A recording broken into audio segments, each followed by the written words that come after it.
Hello, it's Kerry. Today we're going to be looking at Metrifying, the Exploring Nature Scrapbooking Workshop. So these three double page layouts, and I'm going to attempt to convert them into an A4 format so that they fit with the size of style that I usually use. You'll see it comes with all the instructions. It comes with the cutting guides, which obviously I'll use for information, but we won't be following exactly. And then it's got some of the papers that are the same as from the designer series paper pack. Some of these you'll recognise. But then we also get with the Scrapbooking Workshop some specialty papers. These will be single-sided. So we have two of these.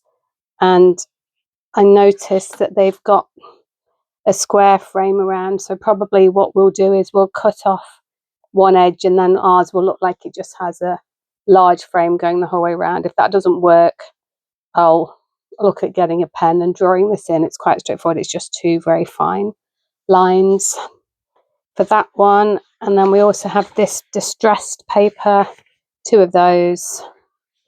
Then it comes with a collection of cardstock that you'll need, as well as these punch out pieces and the sticker sheet, which is the same as the one that you can buy independently. You'll see all the punch out sheets, but they do tell you which project they're for.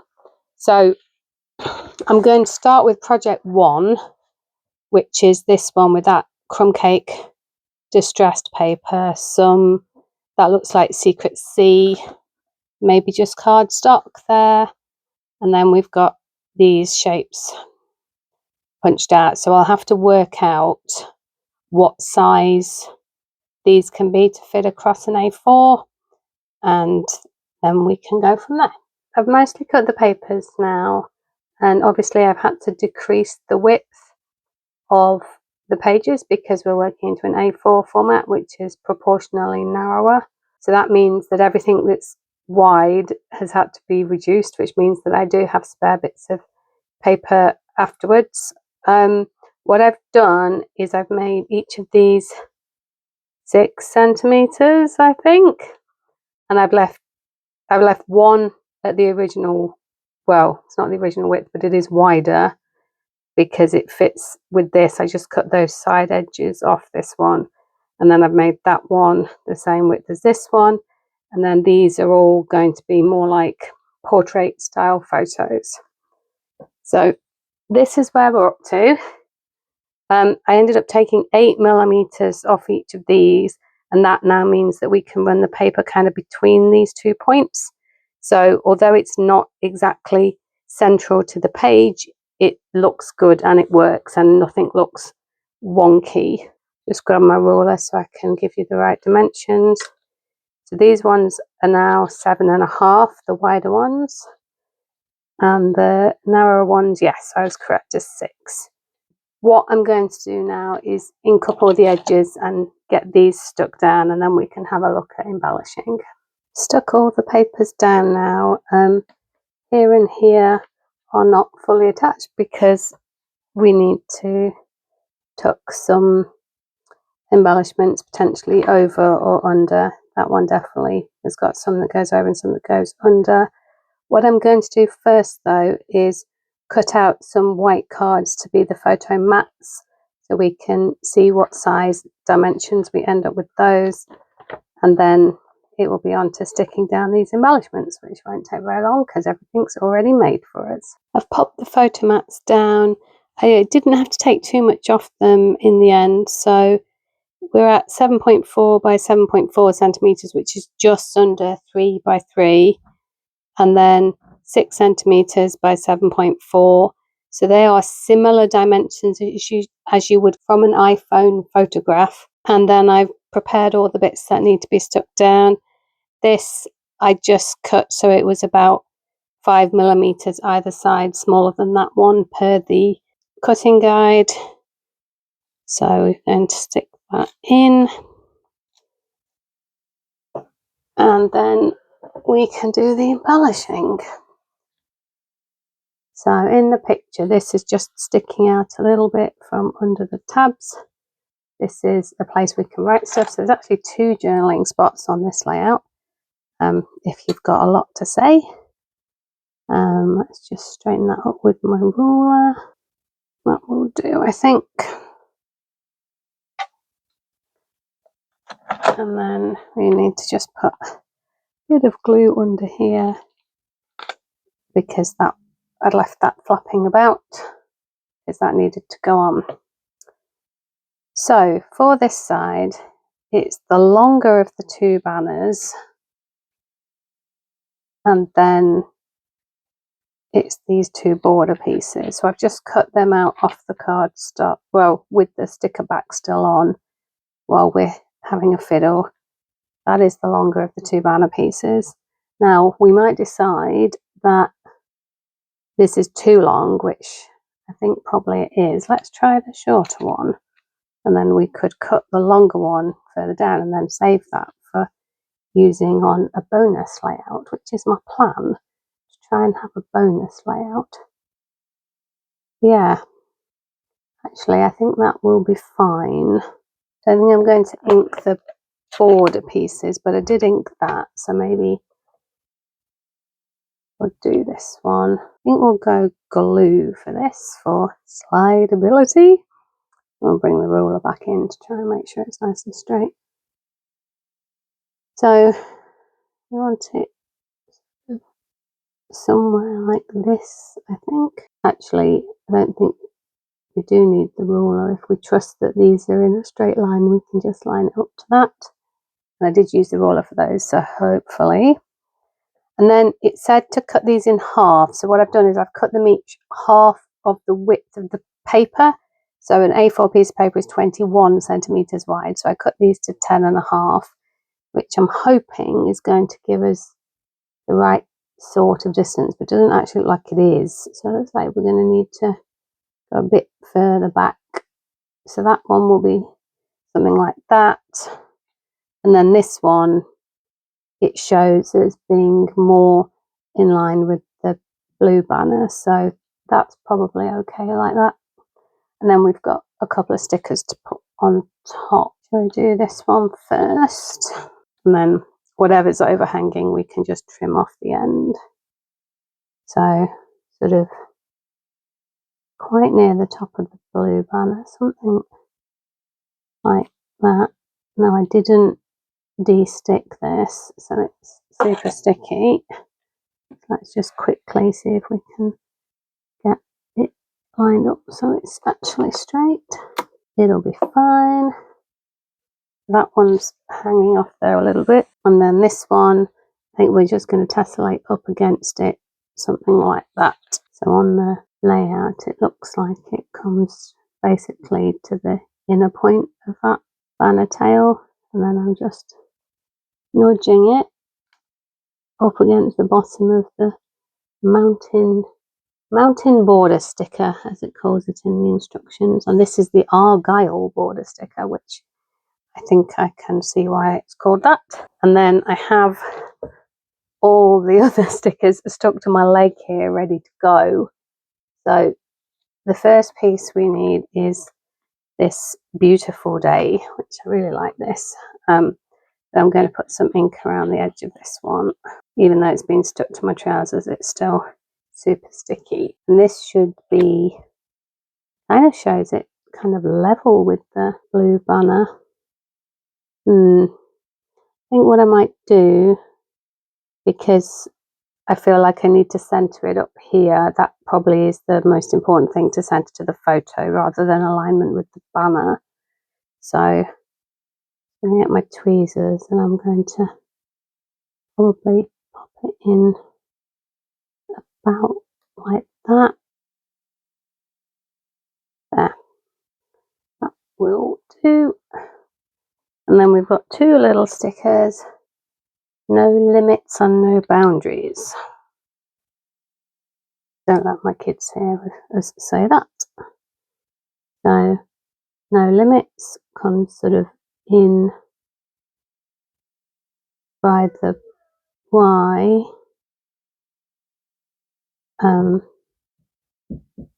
No, it sounds like Skye's here. Yes, Skye. Sorry. Okay. Just borrowed the paper trimmer for her art project that she's been doing a homework on a Friday night. That's impressive. You need to support that, I think. Right. And then, do these actually... Oh, I picked up the wrong one, which isn't a good start. But, yeah, they are overlapping in the guide. So, let me go back and get the right one off my leg. And it's sort of slightly further over, but overlapping with the no limits. So, kind of like that. I don't like that, though. So, I think we will just try and tessellate up so that might have to move that one as well. Let me see, can I lift that one? Being that there's a gap here, I sort of hope that we can. Yeah, come on up. There we go. Handy tool. There we go. Just trim those off when I pick it up at the end. Oh, and then we also have to put this little let's go, I think it says. Yeah, let's go. So this is another one that will need to overlap the photos slightly like these ones do. So I might just do a bit of de-sticking so that it won't stick down too much, and we'll be able to slide a photo in there afterwards. And while we're here, let me just check how this is.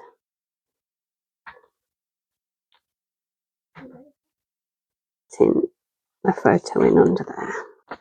Here's Skye's lovely work. Very impressive. And then actually I remember it said in the instructions, I think, to do this on a dimensional, so that then will give us space to slide things underneath. Clever thinking, Stampin' Up.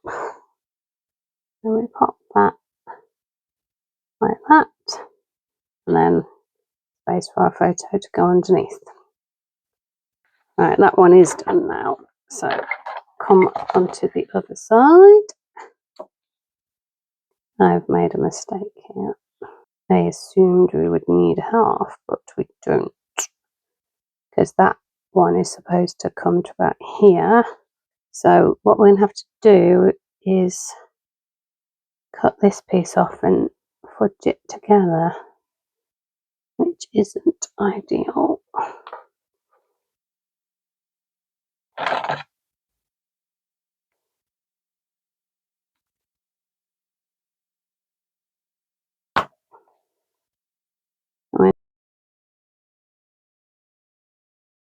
Yeah, that's from there, so we just have to work with that.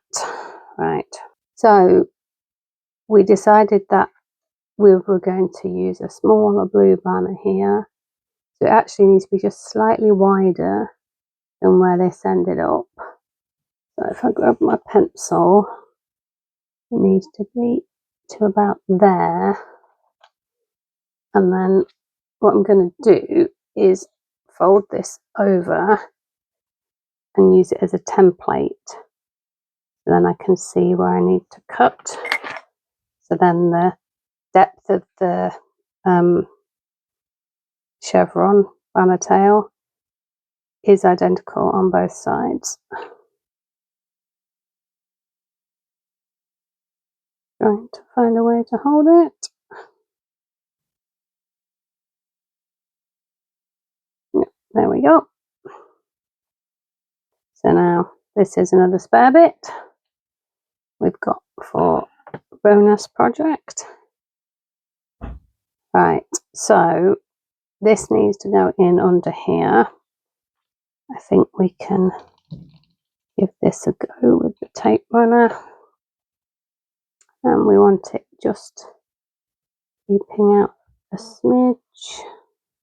So I've just stuck that blue banner down. Now we're going to bring back in our little smidgy offcut, and that needs to go basically ever so slightly over the edge of the blue banner, and then this is the rest of it. And back with the ruler again. Yeah, that's not bad actually, because on the picture this goes slightly past the point here, so I think we're pretty good. Again, this looks like it's just butted up against the bottom, so we can do that with the argyle, and this will be shorter because I think these ones look like they probably were half and half. This is my first time ever making one of these workshop kits, because some of them it's just not plausible to do the metrification, because when they have things like circles and squares on them it's quite hard, but every single one in this kit it actually looked like it would work quite well to make them narrower, so that's one of the reasons that I got this kit. Also obviously the this paper suite is gorgeous, might even be my favorite set we've ever had. So now we're just putting the mountains on, and these are the pop out pieces, so these obviously need to be glued, and it looks like the mountains cover the argyle, keeping slightly over to the right, and then I just want to make sure we've got space for scenic route.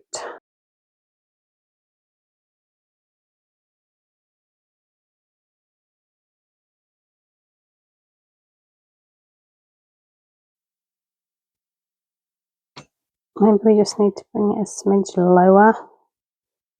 I think we'll call that a win. We need to pop a bit more glue in under here because it's been lifted a few times now. Cue back down. These would actually be quite nice to use as kind of two companion pages. If you wanted to cover two different stories, you'd obviously have the ability to do that with this one, because you've got like a decent sized title on each side and space for journaling on each side, so that's something I guess to bear in mind. That's probably about right there. Then we've got compass, which is basically kind of not quite covering up that little gap, so kind of here. I think I'm going to go there-ish. And then we've got unstoppable, which is up here at the bottom of this harrow piece, but we also have the enjoy the ride, and because we're tighter up against the edge, I think we just need to make sure we can place them both so they can both be red. So if that one's going to sit kind of like that, we want this one to be peeping out from it, so sort of here-ish, I think. Check that for straightness. Still haven't stuck this side down, so better do that. Then we can put this over the top. Over top, as I see quite a lot of people across the pond say, which is not a way that we would ever say it here in England. You want to just go back and have a look. This is the original 12 by 12 format, and here we have the metrified format ready for some photos to be taken. If you've enjoyed that, give it a like. Let me know if you'd like me to metrify some more things. Thanks for spending some time with me today, and come back and see me again. Bye bye.